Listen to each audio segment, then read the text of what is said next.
Today we're exploring the most terrifying pet attacks on their owners. From a Texas scrap dealer's fatal encounter with his 450-pound Bengal tiger to an Irish farmer attacked by his breeding ram.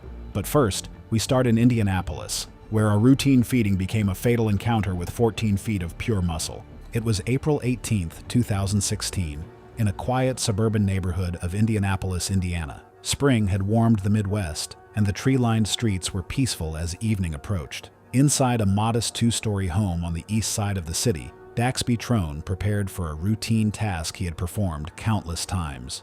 At 39, Daxby worked as a forklift mechanic, a job demanding precision and respect for machinery. But his true passion lay in the basement, where he had spent years cultivating a private collection of exotic reptiles. The basement had become a controlled habitat with heat lamps, humidity monitors, and reinforced enclosures lining the concrete walls. Temperature gauges regulated each environment, creating microclimates for different species. The space hummed softly with heating equipment and water features. Among his prized specimens was a 14-foot Burmese python he believed he kept within regulations. Daxby had raised the snake from a juvenile, watching it grow from 3 feet to its current length over nearly a decade. He fed it regularly, documented its growth, and kept careful records. Upstairs, his wife and teenage son went about their evening, accustomed to Daxby's solitary feeding sessions below. The routine was so normal they barely noticed when he went downstairs. Recently, Daxby had noticed the python entering its shed cycle and refusing 2 meals. Not unusual, but the timing concerned him. The snake's behavior seemed slightly off, more withdrawn than usual. Its eyes showed the milky appearance that precedes shedding. A latch on the enclosure had bent earlier that week, though it still seemed secure. Daxby planned to replace it, but hadn't yet. As darkness settled over Indianapolis, he descended the basement stairs with feeding tools in hand, unaware he was about to make a fatal mistake. Burmese pythons are among the largest snake species in the world, native to Southeast Asian jungles and swamps. These constrictors have rows of backward-curving teeth to grip prey and prevent escape. When they strike, their muscular bodies coil with astonishing speed, exerting enough pressure to restrict circulation and breathing once wrapped. Pythons do not crush bones as commonly believed. Instead, they disrupt blood flow and breathing, depriving the brain and organs of oxygen. A snake in shed can be more defensive and reactive, its clouded eyesight increasing reliance on heat-sensing pits and vibration detection. Their feeding response is extremely fast, triggered by warmth, movement, and scent. Daxby's fatal mistake came when he opened the enclosure and leaned inside to present prey at close range, abandoning the feeding tongs and second handler protocol recommended for constrictors this size. Alone and within strike range, he created the exact conditions safety rules are meant to prevent. The python struck with explosive speed, its mouth opening wide as needle-sharp teeth sank into his forearm. Its jaws clamped down with a vice-like grip, anchoring to his limb. Blood welled from punctures. Before Daxby could pull back, thick coils wrapped around his upper torso. He tried to wrench free, but each movement triggered the python's instinct to tighten.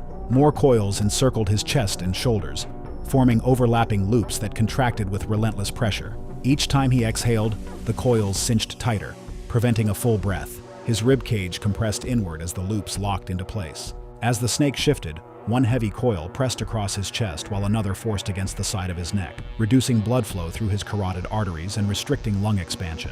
His attempts to pry the coils loose were futile against the snake's immense muscle. Oxygen deprivation built rapidly. His vision blurred and coordination failed. With blood flow to the brain reduced, he weakened in seconds. Within roughly half a minute, his strength gave out and consciousness faded. He sagged against the frame and slid to the basement floor, the python still wrapped tightly around him. Upstairs, time passed quietly. Feeding sessions sometimes took longer, especially after missed meals, so his absence didn't alarm anyone. Nearly 15 to 20 minutes later, his wife went downstairs to check, expecting to find him finishing the routine. At first, she didn't grasp what she was seeing. In the dim basement light, it looked like he was kneeling beside the enclosure. Only as she stepped closer did reality become clear.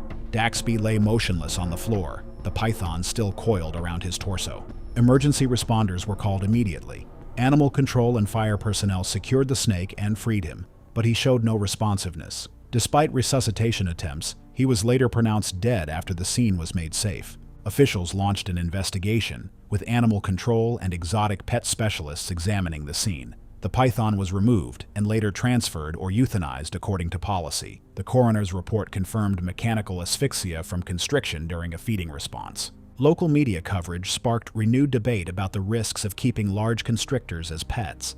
Daxby's family released a brief statement expressing devastation and requesting privacy, emphasizing he had loved his animals and never imagined such an outcome. Daxby Trone's story shows how a trusted routine turns fatal when safety is ignored. Months later in Texas, Vince Fain would learn that experience means nothing when one careless moment puts you within striking distance of 450 pounds of hunting instinct. It was August 5, 2016, when the scorching Texas heat bore down on a remote rural property outside Houston. The sprawling acreage, dotted with makeshift enclosures and rusted metal structures, belonged to Vince Fain, a 52-year-old scrap dealer who had turned his isolated land into something far more dangerous than a typical junkyard. Cicadas droned in the distance, and the smell of hot metal and dust hung in the air. Heat shimmered above the scrap piles, and the property lay still under the weight of the afternoon sun, broken only by the creak of loose metal swaying in the breeze and the faint buzz of insects drifting across the dry fields. Among the twisted metal and abandoned machinery lived several exotic animals, including a magnificent yet deadly Bengal tiger that Fain had acquired years earlier through private exotic animal networks.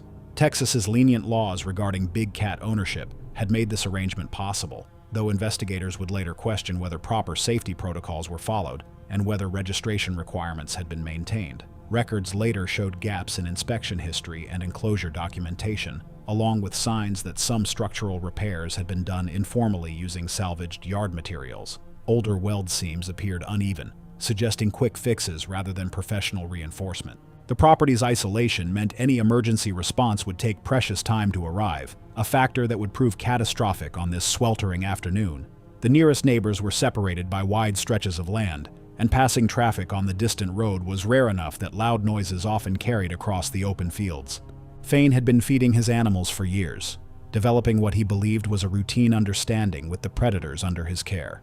The Bengal tiger, a male weighing roughly 450 pounds of muscle and instinct, had shown increased food anticipation in recent months, pacing restlessly in its steel bar enclosure as feeding time approached. Its tail flicked sharply, and low chuffing sounds occasionally escaped its throat whenever Fain appeared. The worn dirt along the inside fence showed how often it followed this same restless path. Tigers are apex predators capable of delivering bite forces approaching 1,000 pounds per square inch, with razor-sharp claws reaching around 3 inches long. Their hunting instincts remain acute even in captivity, and any breach in safety protocol can trigger a predatory response instantly. Even experienced handlers rely on strict separation systems, since familiarity does not reduce unpredictability. As the late afternoon sun cast long shadows across the property, Fain approached the enclosure, carrying chunks of raw meat for the daily feeding. The enclosure featured a sliding feeding gate system, designed to keep handlers safe during meals. But on this day, a fatal lapse in judgment would prove deadly. The tiger's pacing tightened into shorter, focused movements as Fain stepped closer, its gaze locked on the food. Fain opened the outer feeding access while failing to ensure the inner safety gate was fully secured. He placed his arm and upper body within striking distance of the predator, close to a section of bars where spacing had widened over time from wear, weather exposure, and poor maintenance. The compromised section sat slightly bowed outward, subtle enough to escape notice but wide enough to present serious danger.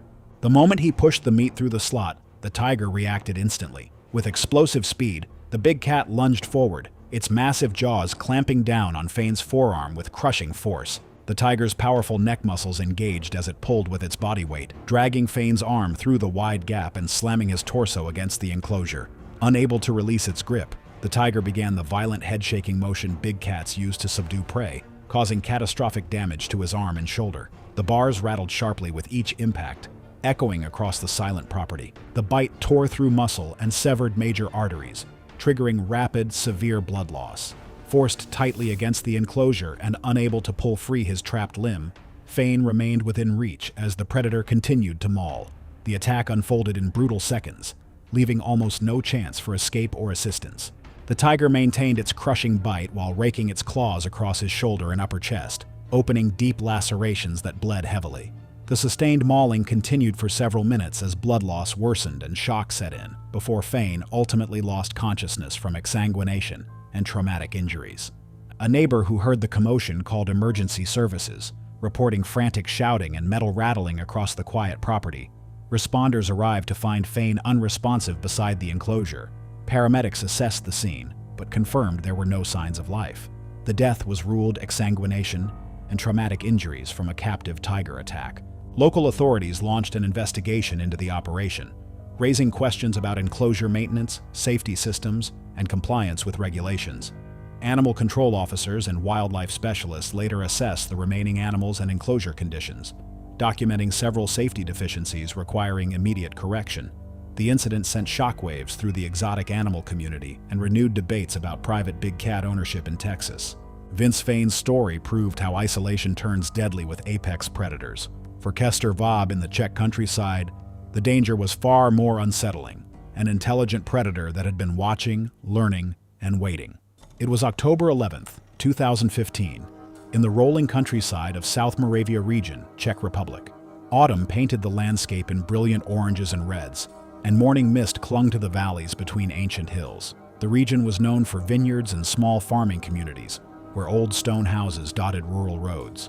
Hidden among wooded properties, down a narrow gravel track rarely used by visitors, Kester Vob had built what he considered his life's work. Kester was 34 and worked as a freelance wildlife photographer. His passion for documenting animal behavior had taken him across Europe, but his most ambitious project lived at home.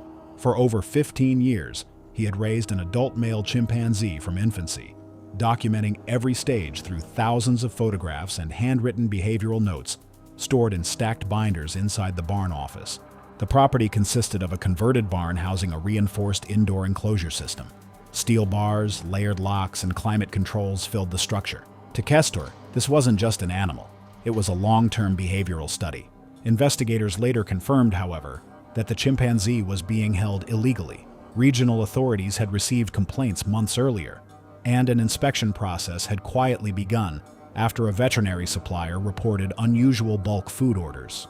Permits for private great ape ownership in the Czech Republic were extremely restrictive, and Kester's documentation had long since lapsed. He convinced himself the issue was administrative rather than dangerous. In recent months, the chimpanzee had begun displaying escalating dominance behaviors, charging barriers, screaming during feeding, throwing objects, and slamming enclosure doors with startling force. These were signs of adult male maturation and territorial stress. Kester photographed and logged the behavior, interpreting it as valuable research rather than a warning. On this crisp October morning, Kester entered the enclosure area alone to perform routine cleaning. The chimpanzee watched silently as he removed soiled bedding and scrubbed feeding trays. The holding gate that normally separated them had not been fully secured, a shortcut he had taken before without consequence. For several moments, the only sounds were the scrape of the brush, the clink of the bucket, and the low, restless shifting of the animal behind him. Chimpanzees are extraordinarily strong for their size, with dense musculature and explosive pulling power that can easily overpower a human. In the wild, conflicts between males often involve biting, tearing, and bursts of extreme violence. In captivity, stress and isolation can intensify these instincts and shorten warning signs before an attack. Their intelligence also makes them unpredictable. Chimpanzees react quickly to perceived threats or intrusion, and attacks when they occur tend to be fast, chaotic, and brutally physical, focused on the face, hands, and other vulnerable areas. As Kester bent to lift a bucket, the chimpanzee suddenly rushed forward. The impact knocked him backward onto the concrete. Before he could regain balance, the animal seized his right hand and bit down hard. Bones fractured instantly as Kester screamed and tried to pull away, but the chimpanzee held on, shaking violently. It released his hand only to lunge at his upper body. Teeth tore into his face and scalp in rapid, frenzied bites. Kester raised his arms to shield himself, exposing his forearms and fingers to further bites and crushing grabs. The chimpanzee clawed and struck wildly, slamming into him as both struggled across the floor. The attack unfolded in seconds of chaotic motion, biting, tearing, and repeated blunt impacts as the animal climbed over him. Deep wounds to his face and neck caused heavy bleeding, while trauma to his head left him disoriented and unable to stand. The concrete floor became slick as he tried to push himself backward, his strength fading. Kester's movements slowed as blood loss and head injury took effect. His attempts to crawl away weakened, then stopped. The chimpanzee lingered briefly, pacing and vocalizing in sharp bursts, before retreating to the enclosure's far corner, breathing heavily but no longer attacking. Emergency responders later found Kestor unresponsive inside the facility after a delivery driver, unable to reach him by phone, noticed the barn door open and alerted authorities. Despite rapid intervention, he was pronounced dead at the scene. Czech authorities launched a formal investigation, confirming the chimpanzee had been kept without valid authorization and that enforcement proceedings had already been underway. Animal specialists tranquilized the chimpanzee and transferred it to a licensed primate sanctuary equipped for long-term containment and rehabilitation. The coroner ruled the cause of death as severe cranial trauma, combined with massive hemorrhage from mauling injuries. Regional media reported the case as a rare but stark example of the risks associated with illegally keeping great apes. Meanwhile, in Jacksonville, Florida, Rhea Mund was about to discover that sometimes the most dangerous moment comes not from the bite itself, but from what happens immediately after when solid ground becomes your greatest enemy. It was May 6, 2018 in Jacksonville, Florida.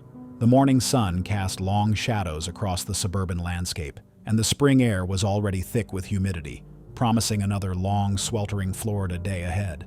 In a quiet residential neighborhood lined with palm trees and Spanish moss gently swaying in the warm breeze, Rhea Mund was beginning her Sunday routine at home. 29-year-old Rhea worked as a veterinary technician at one of Jacksonville's busiest animal hospitals, handling everything from aggressive cats to injured birds of prey. Her true passion, however, was her personal collection of exotic reptiles, carefully kept in a converted garage behind her home. The garage had been transformed into a carefully controlled reptile habitat over several years. Enclosures lined the walls, each designed for specific species with precise temperature and humidity needs. Heat lamps provided basking spots, and automated misting systems maintained moisture. Rhea's collection included several snakes, geckos, and her prized possession, a large Nile monitor lizard legally acquired under Florida regulations. The monitor occupied the largest enclosure, a custom-built habitat dominating one wall. The animal had been with her for 3 years, growing from a manageable juvenile into an impressive adult. Recently, she had noticed it becoming more defensive during maintenance, often whipping its powerful tail and lunging when she cleaned. The flooring around the habitat consisted of large ceramic tiles, easy to sanitize but dangerously slippery when wet. The misting system ran every few hours and water often accumulated despite her efforts to keep the area dry and safe to walk on. That Sunday morning, Rhea planned to deep clean the monitor's enclosure before work. The routine felt second nature after years of reptile keeping, but she was running late. As she gathered supplies and approached the enclosure, she failed to notice the wet floor left by the recent misting cycle. Nile monitor lizards are among Africa's largest lizards, capable of exceeding 6 feet in length. They possess muscular bodies, sharp claws, and whip-like tails used for defense. In the wild, they are apex predators capable of subduing sizable prey. Monitors are highly intelligent and can recognize their keepers, yet remain fundamentally wild. When threatened, their responses are swift and forceful. Their tails can deliver bone-breaking strikes, and their bites can cause serious lacerations. The species is naturally wary of humans and often interprets sudden movement as danger. During enclosure cleaning, monitors may become agitated by territorial intrusion, displaying tail whipping, lunging, or biting. Their powerful limbs allow surprising speed across surfaces. Rhea's fatal mistake came when she entered the enclosure area and attempted manual restraint without first securing the animal or addressing the wet flooring. As she reached toward the monitor to guide it into a holding area, the lizard perceived the motion as a threat. Its muscular tail whipped forward with tremendous force, striking her knee and sending shockwaves of pain through her leg, throwing her off balance. Her feet slipped on the wet ceramic tiles, and she fell backward toward the concrete base of the enclosure system. The sudden movement startled the monitor further. It lunged and bit her forearm, its sharp teeth puncturing the skin and leaving bleeding wounds, but almost immediately released and retreated to the far corner, frightened rather than continuing the attack. The bite wounds were painful but not life-threatening. As Rhea tried to stand, her shoe found no traction on the slick surface. Her foot slipped again, and she fell backward with greater force. The back of her skull struck the hard concrete base with devastating impact. The sound echoed sharply through the garage like a gunshot. The blow caused immediate, catastrophic traumatic brain injury. Rhea lost consciousness instantly. Her body went limp, motionless on the wet floor. The monitor, now thoroughly frightened, remained hidden in its corner, showing no further aggression. Blood pooled beneath her head where her skull had fractured against the concrete. The injury proved fatal, though her heart continued beating for several minutes before stopping. When a coworker arrived an hour later for a planned visit, she found Rhea's lifeless body on the garage floor. Jacksonville authorities conducted a thorough investigation and found all permits and enclosures compliant with state regulations. The Nile monitor was relocated to a licensed reptile sanctuary. The medical examiner determined Rhea died from traumatic brain injury caused by the fall, not from the monitor's bite. The bite wounds were minor and non-contributory. Local media emphasized the accidental nature of the tragedy and the risks of keeping large reptiles. Rhea's colleagues expressed shock, describing her as knowledgeable and safety-conscious. Her family released a statement acknowledging her passion while urging caution with exotic animals. The incident sparked discussions within Florida's herpetological community about improved safety protocols for large monitor species. Kestor Vaab had discovered that intelligence made primate attacks uniquely calculated, but Rhea Munn's death proved that sometimes the animal itself isn't the killer, it's the environment around it. Meanwhile, in the rural Irish countryside, Tabit Fane was about to learn that some of the most dangerous animals are the ones we see every day on farms, especially when seasonal changes turn familiar creatures unpredictable. It was January 8, 2016, in the windswept landscape of County Mayo, Ireland. Winter had settled heavily over the western coastline, where ancient stone walls divided emerald fields stretching toward the Atlantic Ocean. The countryside was dotted with small family farms that had operated for generations, their weathered buildings standing against constant winds. Tabit Fane had called this rugged corner of Ireland home for all of his 62 years. His small farm consisted of rolling pastures, a traditional stone barn, and various outbuildings housing his modest operation. For decades, he had maintained a flock of sheep and goats, selling wool and meat to local markets. The farm was entirely legal and well-maintained, with proper fencing and shelter. Tabit took pride in his livestock, knowing each animal by sight and temperament. However, one member of his flock had become increasingly problematic over the past year. His breeding ram was a powerful male that had served the farm well for several seasons, siring healthy offspring. But as winter breeding season approached, the animal's behavior had grown more aggressive and unpredictable. The previous year, there had been incidents where the ram charged at fences and showed hostility during routine care. Family members who helped with farm duties had suggested replacing the aggressive ram with a younger, more manageable animal. They worried about Tabit's safety, especially given his advancing age. But Tabit was reluctant to part with an animal that had been so productive. The barn was a traditional Irish stone structure with concrete floors and wooden stalls. The ram was housed in a separate pen during breeding season to control mating and prevent fights. On cold January nights, Tabit would make late evening rounds to ensure all animals had adequate feed. As darkness enveloped County Mayo that night, Tabit made his way to the barn carrying feed buckets and hay. The wind howled through gaps in the stone walls, and the temperature had dropped well below freezing. A thin layer of frost had begun forming along the barn doorway and across the packed yard outside. He had no way of knowing this routine feeding would trigger a violent encounter. Rams are among the most dangerous animals found on traditional farms. Adult breeding males can weigh over 300 pounds and possess incredibly powerful neck muscles designed for head-to-head combat during mating competitions. Their skulls are reinforced with thick bone built to withstand heavy impacts. During breeding season, rams experience massive hormonal changes that increase aggression and territorial behavior.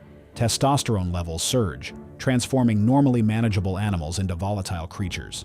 They become hypervigilant to perceived threats and may attack anything they view as competition. A ram's primary weapon is its charging attack. They can reach speeds of roughly 15 to 20 miles per hour, building dangerous momentum before impact, enough force to break ribs or knock a person unconscious. Their attacking strategy involves backing up to create distance, then launching forward with heads lowered and skulls aimed squarely at a target. Tabit's fatal mistake occurred when he entered the ram's enclosure alone and turned his back to the animal while carrying feed, presenting himself as an easy target during peak breeding aggression. The ram had been pacing restlessly as Tabit approached with the evening feed. As soon as Tabit opened the gate and stepped inside with the hay rack, the animal's territorial instincts triggered. The ram shifted to the far corner, lowering its massive head and scraping a hoof across the concrete. Focused on positioning the feed rack, Tabit didn't notice the warning posture behind him. Without further signal, the ram surged forward, covering the short distance in seconds. Its skull slammed into Tabit's lower chest and abdomen with crushing force. The impact knocked him completely off his feet and hurled him backward onto the concrete floor. His head struck hard as he fell, the sound echoing sharply through the stone barn. The blow left him stunned and gasping, disoriented from both the chest strike and the violent impact to his skull. The ram paced nearby, agitated, but the decisive damage had already been done. Tabit struggled weakly, attempting to draw breath as pain spread through his ribs and chest. The fall had likely fractured ribs and caused internal bleeding, while the head impact left him unable to regain his footing or call for help in the empty barn. Within minutes, his breathing became shallow and irregular. The combination of head trauma and internal hemorrhage steadily overwhelmed him as he lay on the cold concrete, the barn settling back into the sound of wind, shifting timber, and restless livestock in nearby stalls. When family members discovered him the following morning, the ram stood quietly in the opposite corner, its aggression long faded. The barn door creaked in the morning wind as they stepped inside, immediately sensing something was wrong. Tabit lay motionless near the pen entrance, the aftermath of the encounter stark in the pale winter light filtering through narrow windows. An investigation followed into the farming accident. Local veterinarians examined the ram and confirmed it had displayed heightened but not abnormal breeding season aggression. Investigators also noted that entering a ram enclosure alone during breeding season carried well-known risks among experienced farmers. The animal was later euthanized as a precaution. The coroner's report listed the cause of death as blunt force trauma, resulting in head injury and internal bleeding consistent with a ram charge and fall. Local farming communities discussed the incident extensively, with many farmers quietly acknowledging how easily routine chores could turn dangerous without warning. Thanks for watching. Want to see more? Click on your screen now.